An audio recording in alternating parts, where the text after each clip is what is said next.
That was great Spanish, man. Well done. Thank you. Thank you. Yeah. ¿Cómo Do estás? do you know how to say thank you in Spanish? Gracias. Well done. Well Thank done. you. I can Bien roll hecho. my R's. Good. Honestly, that's like half the battle.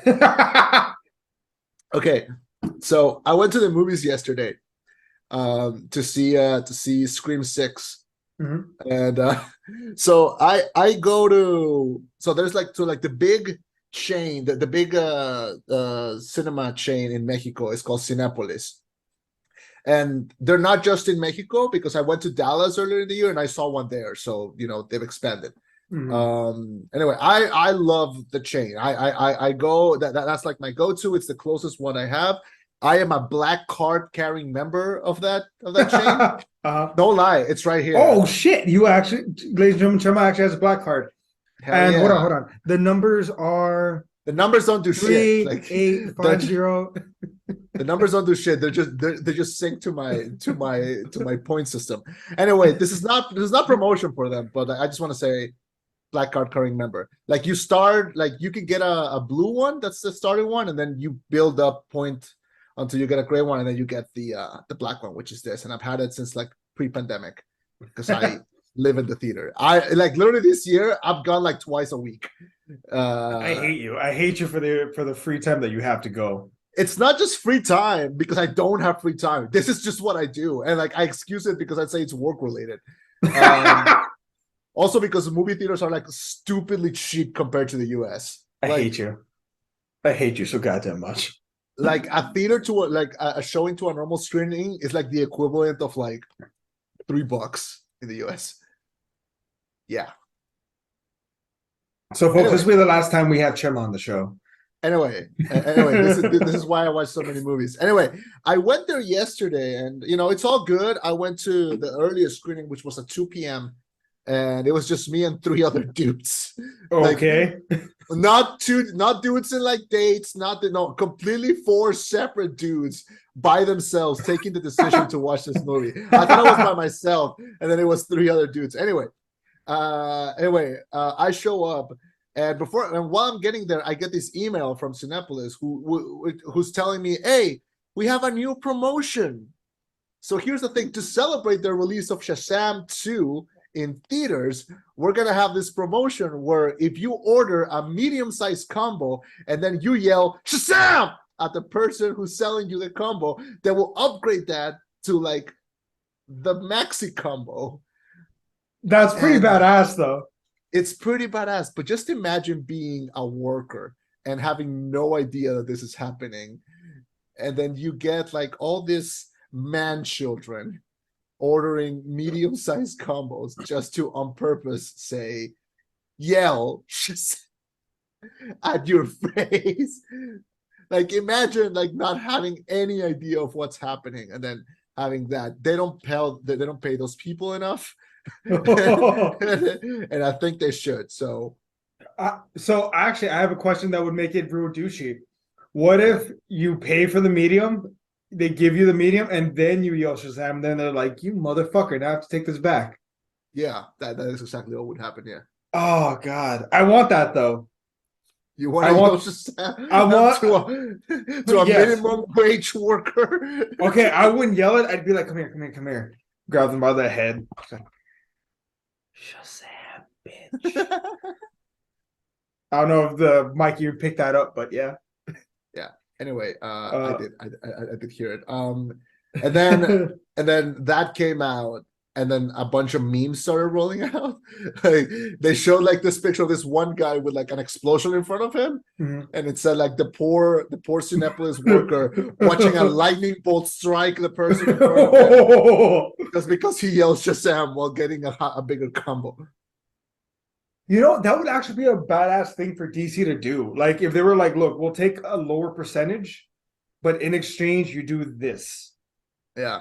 And then it's like this was mandated by DC because when the trailers were showing, we got an ad featuring Zachary Levi like in the full Shazam getup, and he's like, "Hey, Cinepolis, to all our fans in Mexico, if you yell Shazam, like you get the bigger." This was ordered by Warner Brothers. Like this is Wow. Okay. like yeah. So I don't know if they're gonna do that in like AMC's and stuff, but they're doing it here. So yeah, If interesting. they were straight up, if they do it, I will record myself doing it at the theater. You better leave those guys tip. I always say tip. Money tip. Okay. There we go. Oh God. You just reminded me of like a very obscure moment in my life, in my college life. Bad or good? Not bad, not good, just interesting. What happened? All right, so I'm opening this door. Walk through it. we clearly don't have enough things to say about this movie, so we're just stalling. No, so when I was like when I was like a sophomore in college, I had a crush on this girl that I knew in college, and we would randomly like bump into each other or like see each other in like halls and like or like in campus and stuff. And I had a crush on her, so I was like whenever we would talk, I would just be like, you know, you know, Mhm. you know. Chema. So what? Yeah. No, like you're acting like Chema.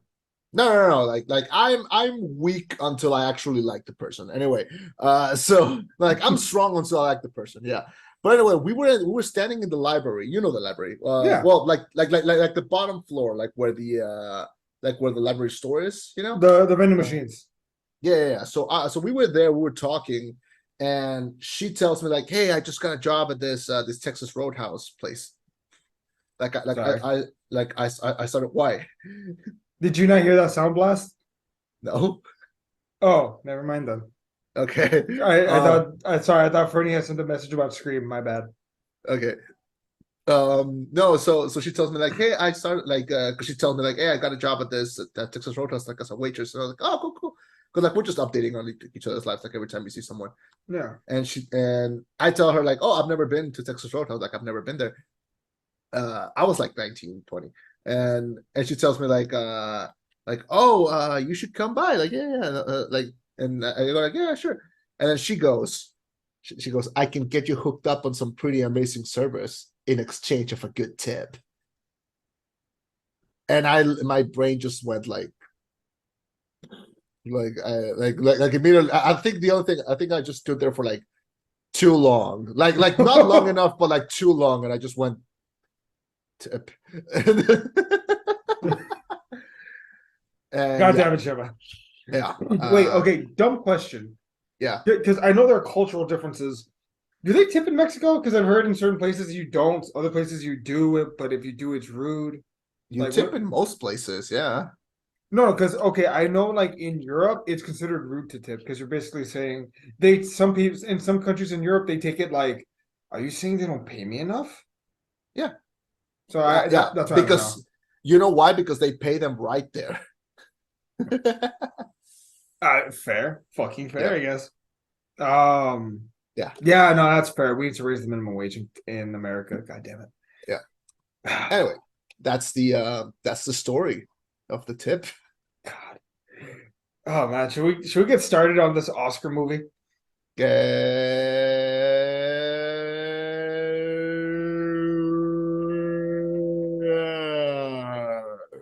I'm speaking Welsh. Anyway, let's go. Boo. Your boos mean nothing. I've seen what makes you cheer. Black Adam.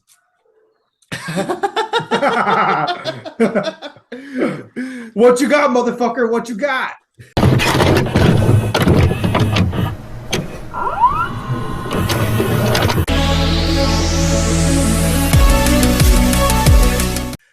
Thank you for welcoming us into your headphones. My name is Chema.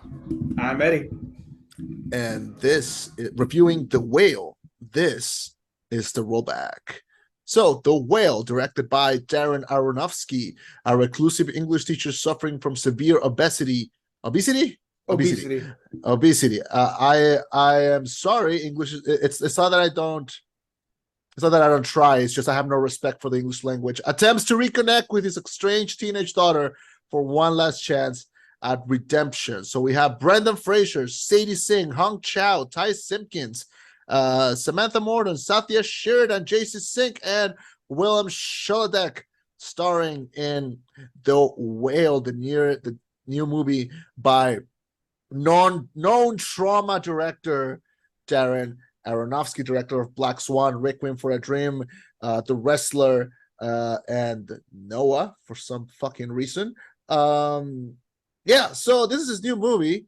It's being hyped up for the performance by one Brandon Frasier, and it's definitely a movie that is being a lot talked about. It's got very few. It's got a couple of nominations at the Oscars. It's got like 3, and but definitely is one of the most talked about performances of the year. It's one of the favorites to win Best Actor.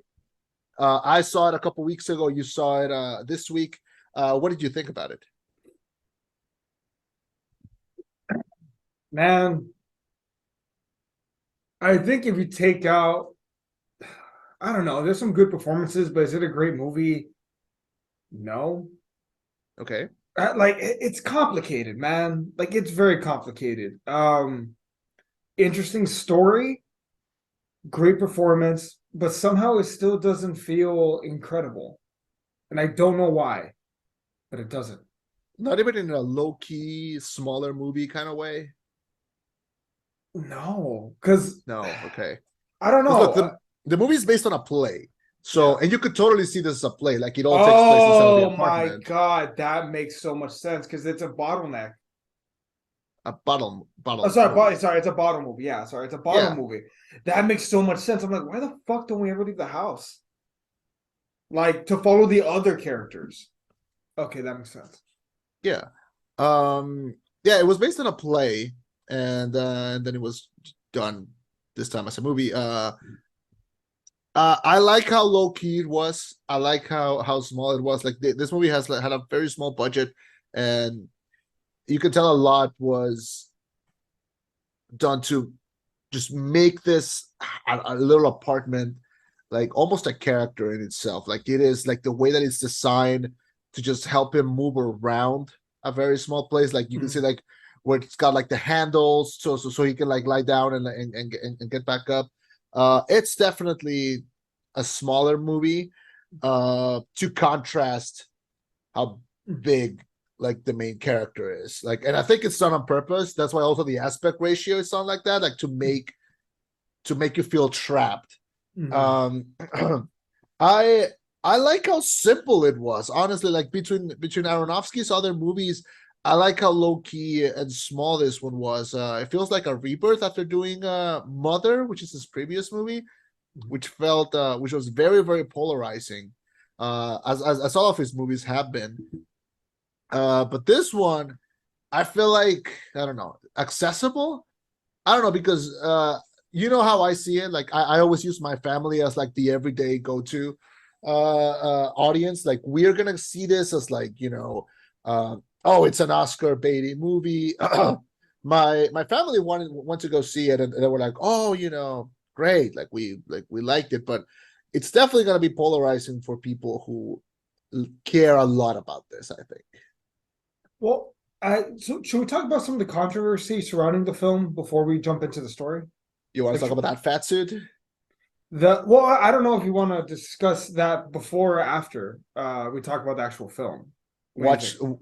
I mean, might as well. We're there. Uh, So, s- uh, go ahead. Go ahead. Yeah. no, just that there were some allegations that Darren Aronofsky might be quote unquote fat phobic for presenting a character that is very obese, um portraying possibly anti-fat stereotypes. There's some controversy as far as like Brandon Frasier, like should you be taking on this role? And I mean in media after the fact, like, oh, you're just portraying fat people as if they're all sad, that makes us look bad, yada yada yada. And they don't take into account the fact that Brandon Fraser actually spent months prepping for the role. Like he actually apparently saw like a dance specialist to figure Yeah. out how he'd move in the suit. And it was a Yeah. 300-pound suit, bear in mind, which is Yeah. not easy to deal with. Yeah. Um, but through all of that, yeah, so there was some controversy as far as them feeling like you're presenting the old stereotype of sad fat people. What do you think? And again, those are headlines from the New York Times, from Time Magazine and NPR Culture section. Yeah. So thoughts? Well, what do we think about this? So I think there was a quote that Aronofsky said that said, from the beginning of history of acting, actors have used makeup to to represent a character.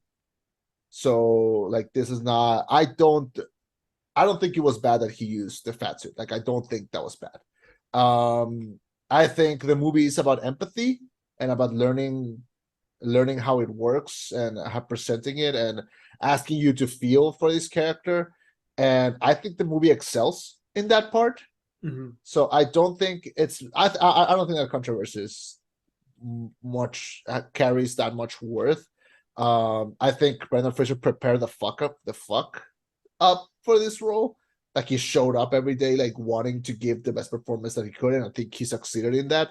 I will agree on a comment you said earlier that I don't think this is a great movie, but I think it's a great performance inside of the movie. Both him and Hong Chow, like Hong Chow also like I think balances a lot of the comedy and relaxes the movie a lot. It's like in a horror movie when you have like a couple of minutes of comedy to like fucking relax your shoulders a bit. Yeah, I don't agree. No, not on this one. And I'm usually like the one who's focusing a lot on that, but while it is true that you can make a movie about an obese person having a good life and happy, I think you can make a movie about that, but I think this movie like required this to tell this story. Yeah, I don't think it's trying to portray all obese people as sad. I'm saying this person. And here's my controversial take is that I think that Charlie is a victim. Like because I spoke to some people who were like, I mean, it was exasperating that he just would not get up and like work out and like decide to eat healthier. Like, why would he do that? I'm like, because he's a victim. Like he was put in this position by every bad thing that happened to him. And you can call him selfish. You can call him, well, why did he choose? Like this was all caused because he left his wife for another man. And you cannot excuse cheating, like you can't, but and this should be the conversation point of the movie. Like he left his wife because he didn't love her. He left her because he was in love with this other guy. And that like in his mind is like, yes, it is selfish, but like for like first time in my life, I'm thinking about me. And there is like a perspective where you can see that as like heroic or something, but he didn't know where his life was going to go. And like again, I'm not excusing his actions. I'm saying the conversation should be there instead of like, is this fat phobic or is this or where? That's where I think the conversation should be. Sadly, I don't think it's gonna go there like at any point. I think that was the whole point of the movie, to show how he is like the victim to everything that is happening, because he chose himself once. And how the movie I think is trying to show how like he gave himself, like he put himself first for once, and like everything just came back to attack him. So I think that should be the point of the conversation, but no one is talking about that. So like I guess we'll just talk about everything else. Yeah. What do you think? What was your take on it? A couple things. Yeah. I guess we'll start with Charlie. I'll start with Charlie then. I felt empathy for him. Different take, honestly, though, like from what you were saying. I didn't consider the fact that he chose himself once and everything came back to bite him in the ass. I kind of just looked at it as a man who was on a journey and not everything worked out, the way he was hoping. It was a tragic couple of tragic things that has happened to him. The man that he loved, died of suicide. And he tells his sister at one point, I thought loving him was enough. And that hurts. And I think there's some guilt there. There's a lot of guilt. Because Charlie even tells his daughter, well, trust me, we'll get to the fucking daughter, that he was always big, but it got out of control after his husband committed suicide. And it's hard to really come down on him for that. And the thing is, he knows he's dying. He's well aware. He knows he's gonna die, and he's okay with it. He just wants to die on a good note, I guess, if that makes sense. Yeah. I don't remember. Is he atheist, or does he hate God, or does he just get annoyed by that one dude who comes in? What's his I name? think he just Thomas. I think he gets annoyed and that's fair. Small parentheses, but did you recognize that kid? Thomas? Yeah. I did That, not. he's the Insidious kid. Really? Yeah, that's him. Oh shit, he's also Harley from Iron Man 3. Yeah. Huh. He's He was coming back also for Insidious Fear of the Dark? he's also the younger brother in the Jurassic World. Huh. Okay, he grew up, I guess. Good for him. Yeah. That's Um weird. yep. The last kid, and oh, he was also in the Nice Guys. Okay, so this kid's building out a good track record for himself. Then good for him. He's working with good directors, yeah. Uh, Yeah, so that's him. So representing the younger cast is going to be him and Sadie Sink, which we might as well get to this. So Sadie Sink, we know her from Stranger Things. She was really good in the Fear Street.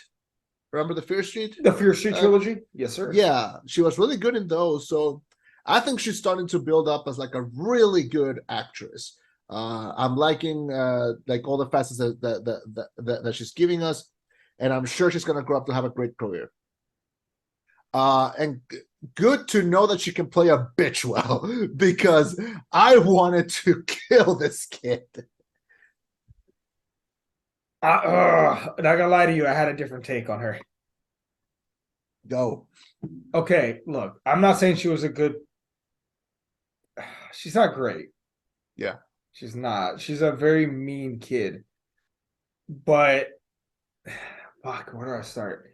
I knew kids like this growing up. I was very good friends with a girl like this growing up, who was one of those girls that was just really socially awkward. So in order to close the gap, she was very loud, somewhat obnoxious, strong personality, person that got like one of those people.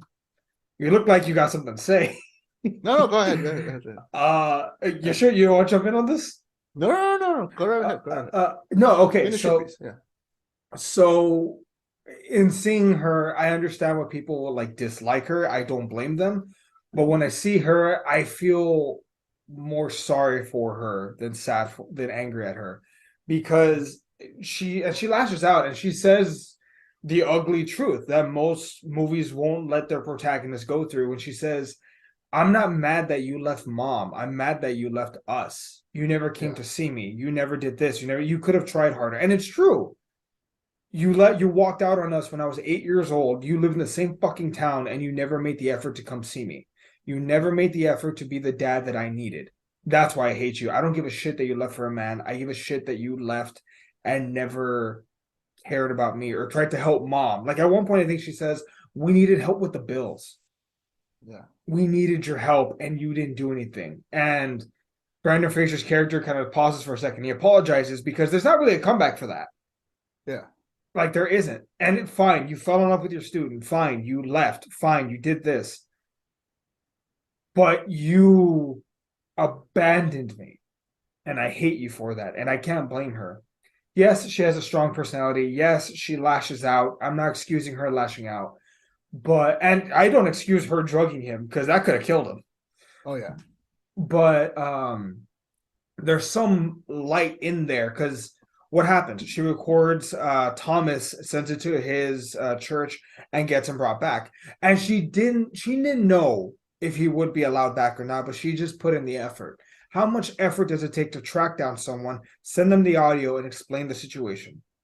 She owed him nothing. He was a perfect stranger, and yet she went out of her way to help him. There's some good in there. She's So just wait. So sorry to interrupt. You think that when she sent all that to the church, she did it to help him? I think she was well intended. Okay, because the way I interpreted was she did it to hurt him, and it just kind of backfired into like a good thing. No, I mean Brandon Fraser even says like she's trying to be a good person. Really, because the way I saw that was he thinks that because he cannot for his life think that his daughter is evil. Okay. It's like that skit of the villain and the superhero when the villain like kind of punches him and like he gets hit in the back and then the superhero just goes, "You fixed my shoulder." Like Oh, thank you. yeah, like that's the way that I saw it. Like Charlie is so has tunnel vision. Like he cannot for the life of him think that Ellie, it's her name? Yeah. That Ellie like would have bad intentions. And that her trying to just be mean like kind of backfired. Like that's the way that I saw it. Which kind of added to the tragedy. But I can understand why it's seen because that's what he sees. Yeah. Because like she would come in, insult him, insult his weight, insult his house, insult his lifestyle, and then he would just be like, "She's amazing," you know. I think you are right to some degree. He does have tunnel vision. Again, she ain't no saint, but I've seen people who lash out like that because they're very emotional and they're hurt. And again, that's not to excuse her behavior. I thought, what a little bitch when she said, like, "You're disgusting. You look disgusting." Yeah. But it's because she's an angry kid who's never processed her emotions. Yeah. Part of growing up is learning how to talk about your problems and your issues and being like, "Hey, you hurt me, XYZ." Unfortunately, he doesn't get to live until she's in her mid-20s, sees a therapist and says, "Hey, Dad, I hate you because of this, but I want to try to forgive you." Yeah. Unfortunately, he didn't live that long. He had to deal Yeah. with teenage anger, Ellie. Yeah. And it's interesting. And like absolutely, like I am not excusing what she said.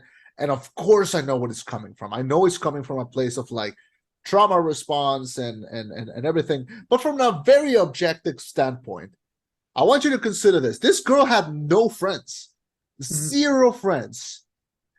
And she posted a picture of this guy saying, when this guy dies, hell is gonna have like a grease fest. She posted that on Facebook where she has no friends. She posted that just to have it like outside in the world where no one was gonna see it. She just wanted to post it. Like that's some evil shit.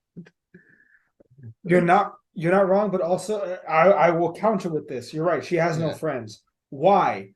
Well, I assume all the kids made fun of her growing up because your dad left your mom. What's wrong with your mom, you freak? Why are you a freak? Your dad's gay, but he had you. And I'm not saying that that's good. Okay, I'm saying the kids are vicious little shits. Yeah, and they ridiculed her. So I've seen that archetype before. No, and like I completely understand that a kid like this would exist.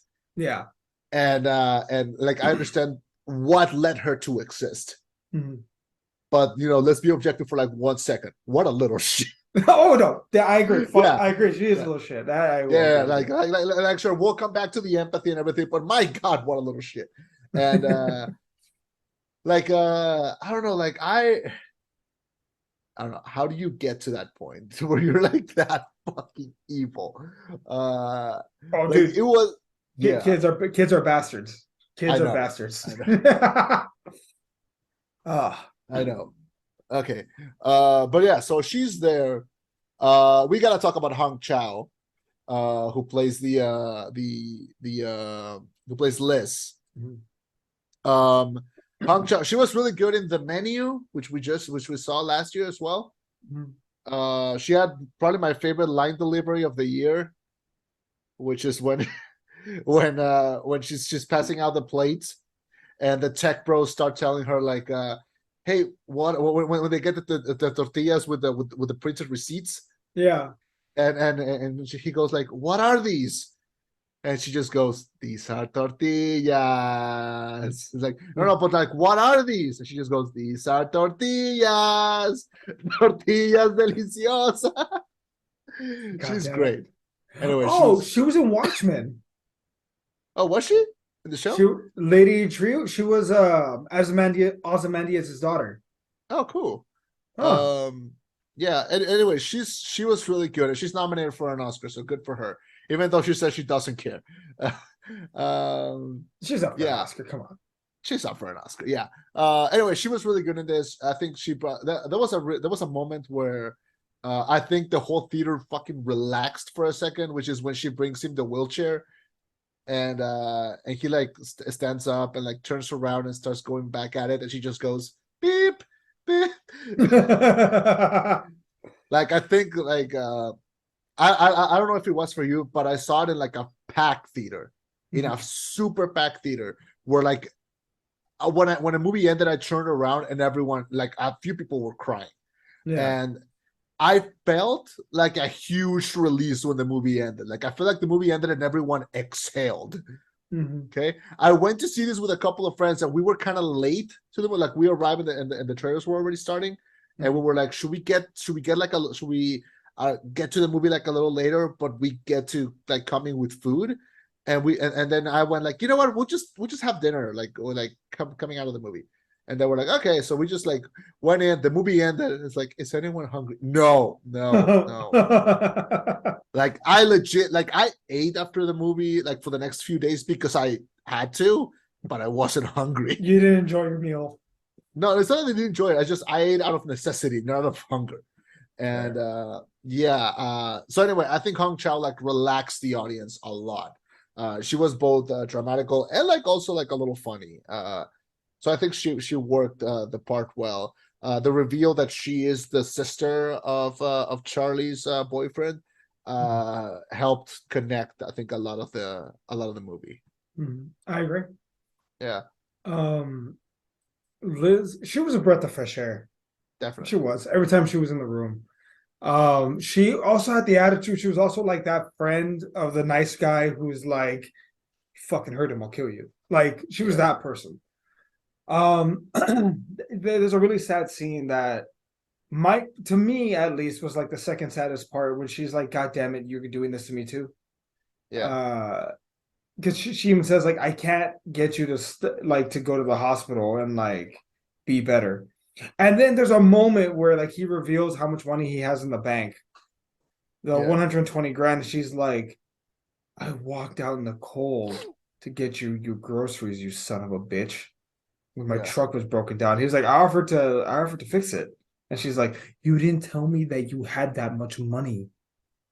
Like I thought I had. What did she say? She's like, I thought you had like $500 and that's it. Yeah, I thought you had like $100. Yeah. So Charlie again he's not a perfect guy by any stretch of the imagination. Is he a perfect guy? Yeah. His priorities are just way off. Yeah. So it's just, God damn it.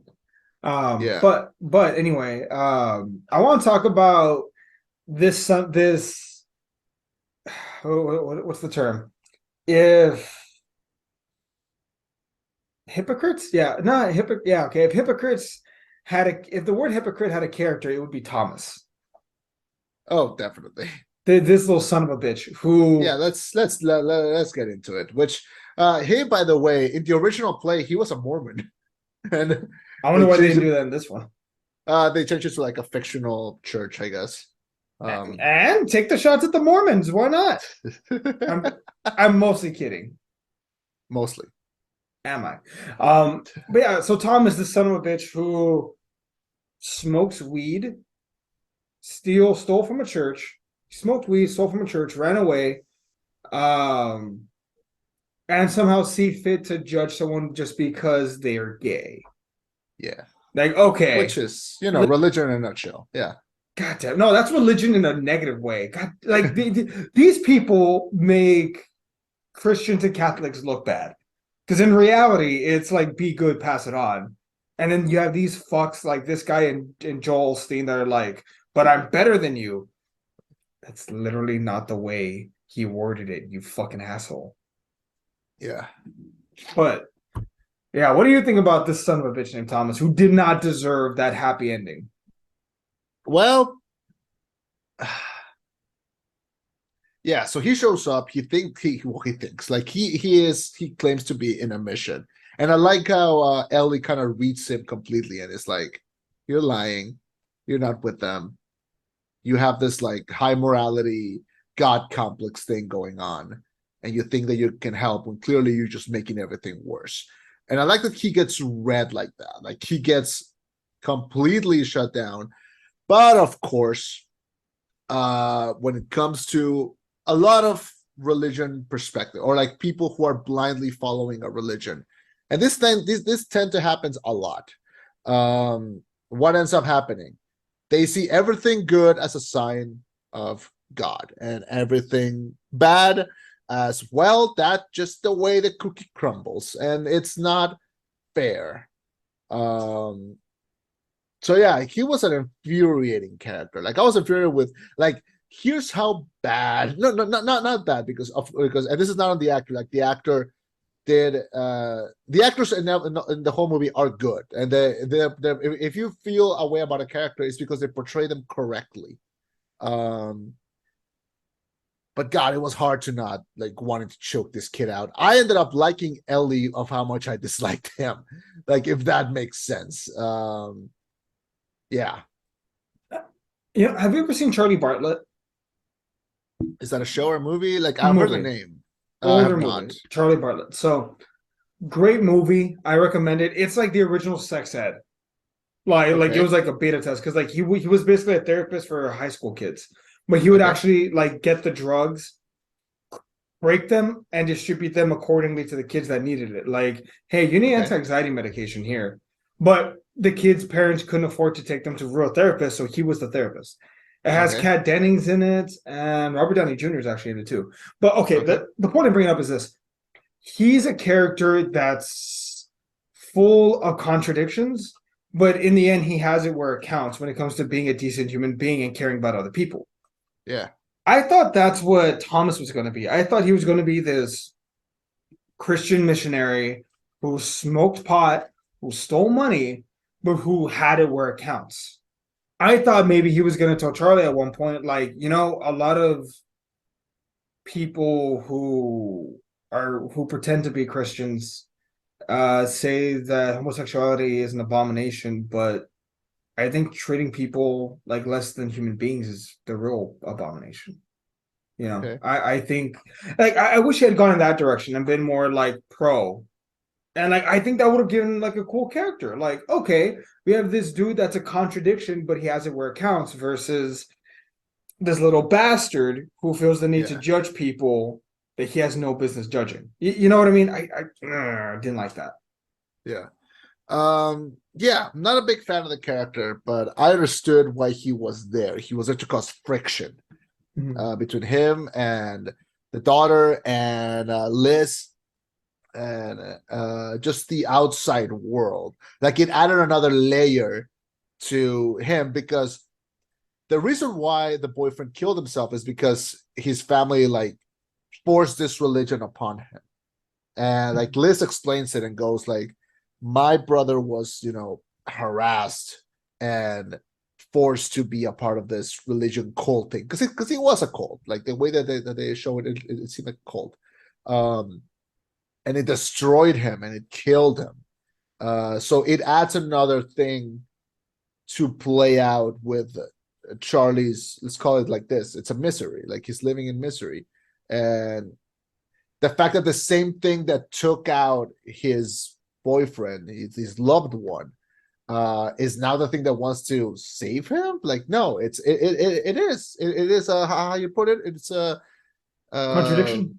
it's contradiction, and it's yeah, and it was there and caused friction, because even my theater was like foaming at the mouth, like whenever he talked. It's like, what a fucking asshole. Yeah. And yeah, but it was there and it was present, and well, we saw how it ended up playing out, and of course he got a happy ending. Fuck him. And Or I maybe mean, he went back and they beat him. yeah, that's exactly what I was about to say. Like, Hopefully yeah, get the belt. yeah, uh yeah. What do you, and what do you think about how this connects to the ending? Because this guy is talking, this kid is talking about how, oh, it's gonna, like, the end is coming, and I just want him to be saved. I want him to be saved. And then the movie ends with like Charlie finally like standing up and walking towards his daughter, listening to her read the uh Moby middle Dick. school book report about Moby Dick, which is not that here's the only thing that I don't think works about the movie. And you can say that it's part of his tunnel vision. That report fucking sucks. Like it's more of a letterbox review than anything. Like it's barely a couple sentences. And but it inspires him, I guess, to like move and stand up. And then we have this scene where he like floats up into the sky and the movie kind of ends.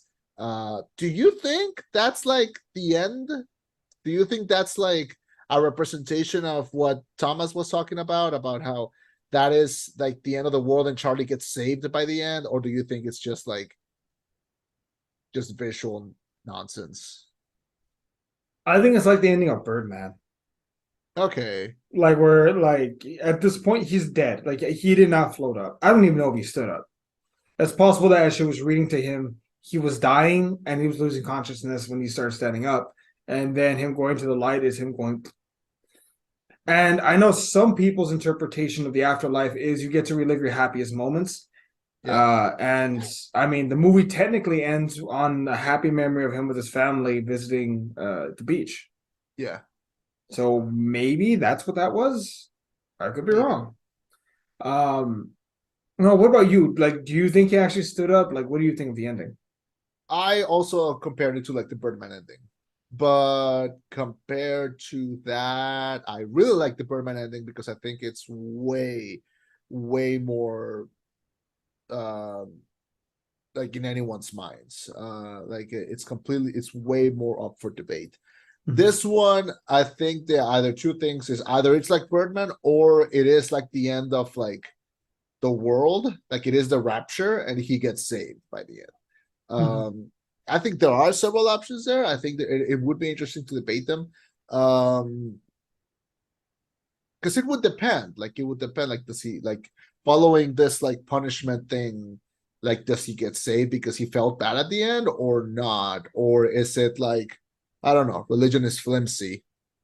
Because apparently you can be an asshole throughout your life, and if you ask for forgiveness by the end, you're pretty much cool. So I don't think it works. I hope there'd be a response or an answer. Like, okay. I hope. Yeah. Which I don't, or you can say it like me, where I think the afterlife is just like a big garden with a big pool and a bunch of puppies playing in it. But you know, you can have different things. So you can have it like the ending of Clerks 3, which was fucking beautiful. Anyway, yeah, so we have this. We have an amalgamation here of several elements that work and a couple that are very, very strange. I think this movie is worth to watch it for the performances. If you want to watch like a bottle movie, I think this is a good one. I would be interested to watch the play just to see how that plays out. But I don't know. I just got that. I didn't even feel I didn't even feel bad. Like he wasn't doing that much damage to himself. He was drinking Diet Pepsi. He was good. Anyway. Right. You know, I think I just thought of the perfect tagline for this movie. Okay. The most remarkably unremarkable movie you'll ever see. It's all right. It's an all right movie, I guess. But I mean, it was not. So it wasn't nominated for screenplay. I want to be very clear about this. It was not nominated for screenplay, picture, or best director. It was nominated for 3 things: best actor, best supporting actress, and makeup. Which I don't think it'll win the makeup. I'm not gonna lie. I think that belongs probably to either All Quiet on the Western Front or Elvis. We'll see. We'll see. We'll see tomorrow, actually, because the Oscars are tomorrow. So, okay. Who did you watch All Quiet on the Western Front? No, you know what? I ended up not watching it and deciding that it's okay if I don't watch it. It's fine. Let's see. What about Triangle of Sadness? I think I might watch that tonight, actually. Women Talking? I also missed that one. It just got put in theaters here, so maybe I'll watch it after the Oscars. What if Women Talking wins Best Picture? Then I would kick myself for not watching it. It's gonna, dude. You know what? Fuck it. Should I just go watch Women Talking tonight? It's up to you. I wanted to watch Scream, so well, I watched it yesterday. Oof, shit, is it still playing today? I'm surprised Ana de Armas got nominated for Blonde. Me too. That movie was criticized to shit. Well, I want to see it though. I haven't seen it, but I want to see it. Ooh, it is playing today. How long is Women Talking? Probably 2 hours, hour and a half. Oh God, we need shorter movies. Not gonna lie, I don't like the longer times if it's allowed to if it helps the movie. You know what I mean? Ooh, an hour and 44 for Women Talking. Sign me the fuck up. Oh, then there you go. An hour and 44. Hell yeah. I might do that. I might do that today. All right. Let's see. What else? What else can we say about the wheel? The wheel. The Whale. It's definitely a movie that was made. Was it overhyped? Definitely. Was it I overrated? mean, I don't think it was overrated. I saw a lot of critics say like this is a good performance instead of an okay movie. And I don't know. Do you wanna hear my letterbox review? Sure. I wrote worst Pepsi commercial ever, 3 stars. Jesus Christ. Okay. Well, there's also some KFC in there. Also, this son of a bitch. Oh, there's a scene that we didn't talk about that I was like, you assholes. So he's a reclusive English professor. Yeah. Son of a bitch. And he goes on he orders pizza. The pizza guy sees him and kind of gives him the reaction that he always thought he would get, which is like disgust, like, oh, look at you. So Charlie goes on a really bad binge eating session, like eating everything in sight, and he emails his entire class list, just write something fucking honest. I'm like, no more fucking this or that or rules, whatever. Just write something fucking honest, and he gets fired for it or let go. Like, you went on a curse-ridden tirade at 12 o'clock in the morning. Yeah. So get out. And I won't. So he says, but before I go, I want you all for the sake of honesty to see. And he uses a video camera and he shows himself how he really looks. Yeah. And there are certain, and I was gauging all the reactions of the students. I was never looking at Charlie. I was looking at the rest of them. Some of them looked fine, like, okay, and like, I don't care. But some of them were doing this with their hands of like, oh my God. And I saw one little bitch that took out her phone to try and take a picture. Yeah. I was like, you fucking animals. You fucking animals. But yeah, so that was the last thing I wanted to mention. The Whale, what are your final thoughts? It's if you're gonna watch like the Oscar movies, yeah, definitely watch it. Was there a lesson that we learned from this? Be kind to each other, I guess. Empathy. Empathy. It's always good. Movies are empathy machines, as was Roger Ebert once said. I'm happy for Brandon. Like, I'm happy for Brandon Frasier. You know, if you want to look at him from that aspect of like, you know, everyone's saying, "Oh, what a big comeback." You want, I mean, why didn't everyone show up to watch him in Doom Patrol? He's right there. They did, didn't they? A good chunk of people. Jimmy is a big fan of Doom Patrol, and he told me that he's been rooting for Brandon ever since. I like him. I'm glad. I hope he gets that Oscar. Honestly, I think it's gonna be between him and Colin Farrell. I'm gonna be very pissed if fucking Elvis wins it. I'm gonna be really freaking pissed. But yeah, it's good. Like, it's a good movie. I gave it 3 out of 5 stars. Let me see here. I think it does its best with what it's trying to do. It's good intention. I think C+. A+ performance from Brandon Frasier, but it's not. It's a remarkably unremarkable film. Like, that's the only real way that I can, you know, sum it up. It's remarkably unremarkable. But I mean, if it does it qualify as a comeback though, I feel like he's been doing better. Like, between Doom Patrol, Condor, between, like, he's done a few films. He's more notable now than he used to be. Yeah. He was gonna be in Batgirl before they cancel that shit. He was gonna be the villain also. Oh shit, he's also gonna be in Killer of the Flower Moon. Oh yeah. Yeah, he is. Do you know when it's coming Uh, out? End of the year, I think. It's gonna be an Apple TV Plus movie. Oh, that's Uh, good. I think Martin Scorsese, yeah. yeah. I saw my favorite thing I saw about Brandon Fraser was that he was gonna have like a meet and greet, like be a Zoom with some fans, Yeah. and it started, and he didn't realize that it started, and he's holding a Nintendo Switch and he's playing it. And they're like, Brendan, it started. And he's just there playing. It's like, and then he finally notices, like, oh shit, like it started. And he like puts it away. That was my favorite thing. Like, Well, I wonder what was he playing? me too. Like if I got to meet him, that would be like the first thing that I would ask him. Like, what were you playing? Please tell me it was Animal Crossing. Can I visit your island? Like, I heard. Oh, I see it. I've actually heard. Yeah. Let's see. It doesn't have front switch. Nah. I heard that he's actually a very, very kind soul to everybody. Like Yeah. he's as nice of a person on and off. Oh shit! You're gonna love this. He was playing Zelda. Oh hell yeah. He was playing. I'm assuming it was the last one. The dude. It was with the fish guy, the red fish guy. Okay, yeah. He, Yeah, he showed it like this, and it was that. Okay. okay, so he was playing fucking Breath of the Wild. Okay. Yeah, he was playing Breath of the Nice. Wild. Nice. They should have him as a spokesperson. Oh God, you just reminded me of something. Okay, so going off on a completely different tangent. So you remember Robin Williams? Yes.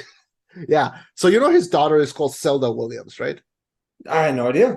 So he named his daughter Zelda Williams after Princess Zelda, Yeah. and because he loves Legend of Zelda, he loved Legend of Zelda, and years later, like around when Zelda was like I think 19 or 20 or something, they re-released Ocarina of Time, like the Legend of Zelda Ocarina of Time for the 3DS, and they got the two of them to make a commercial for it.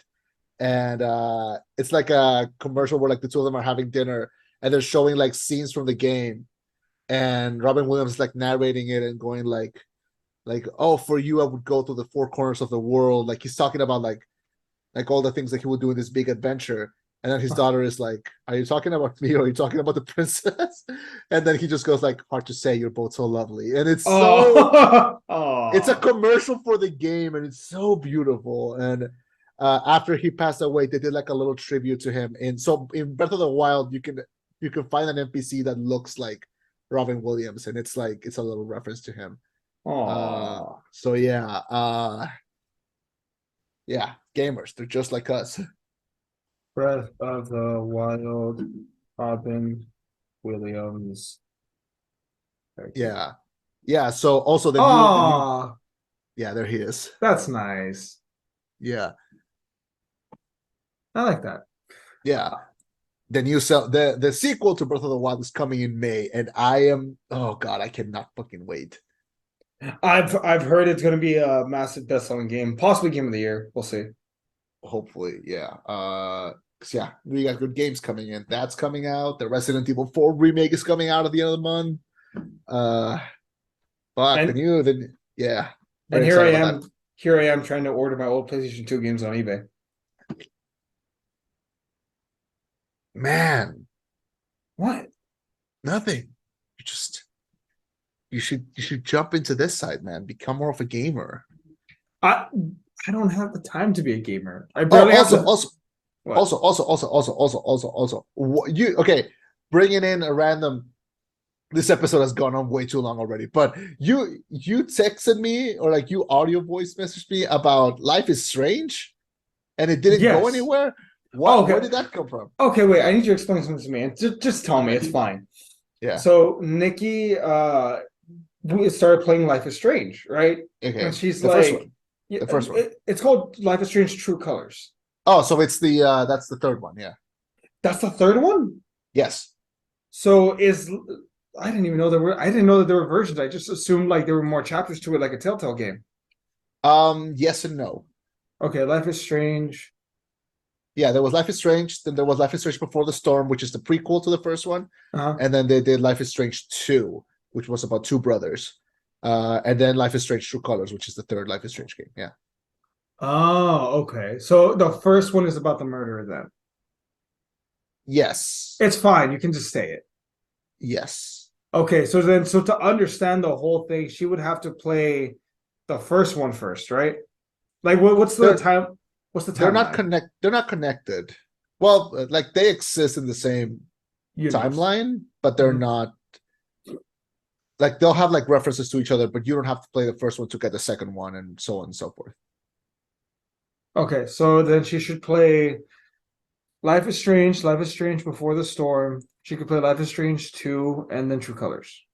She can play it in whatever order she wants. Yeah. Okay. Yeah.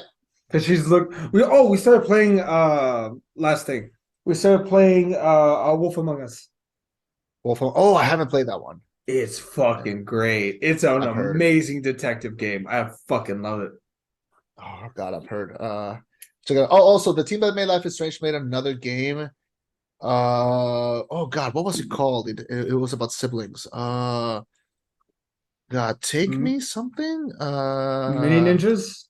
No. Jesus Christ. 1 second. Oh God, it's gonna kill me if I don't remember. Oh, Twin Game. Mirror. No. Oh Jesus Christ. It came out. It came out during the pandemic, and I played it then. Shit. 1 second. Oh God. Tell me why. Tell me why. Yeah, and that I think came out. I think it was exclusively for like Windows and Xbox, and that's it. That one is fuck. That was hard. That was not a hard game to play, but like it was hard to live through. Like it's about trauma and like trauma. Very good game though. But it plays like a Life is Strange game. Yeah, Let's see. Okay. All right. yeah, I'll tell Nikki about it because she's the gamer of the two of us, and she wants to play more games, like good games. So I'm yeah, like, all right, let me ask. yeah. All right. Uh, y- yeah. No, if Life is Strange, the True Colors. Yeah, that's about the girl that goes to like the little community camp in the Mhm. mountains thingy, Yeah. right? That's her. Yeah. Yeah. I have not played it. I only played the first Life is Strange, and I played a little bit of the prequel of Before the Storm. I never played the second one, sadly. I remember really liking the first one. Yeah. There. Okay. Well, fuck. Well, folks, that's gonna. I'm sorry for the weird tangents. We went on a lot of things. Mhm. This was our review of The Whale. The wheel. What did y'all think about it? If you're watching on YouTube, comment down below. Feel free to email us, tweet at us on Instagram, whatever. We're working Yeah. to expand as best we can. Hell yeah. Yeah, that was the whale. This is the last episode we're gonna do before the Oscars, which we might have something pretty special for that. We'll see if it all goes well correctly. We'll let you know. Well, please God. Yeah. All right. That should cover everything. Thank you so much for joining us. My name was Chema, I've been Eddie. and this was the rollback. Signing off with a reminder to Uh, be Diet kind. Diet Pepsi is not better. Just drink water. That There it he's not is. wrong. Yeah. He's not wrong. Bye, everyone.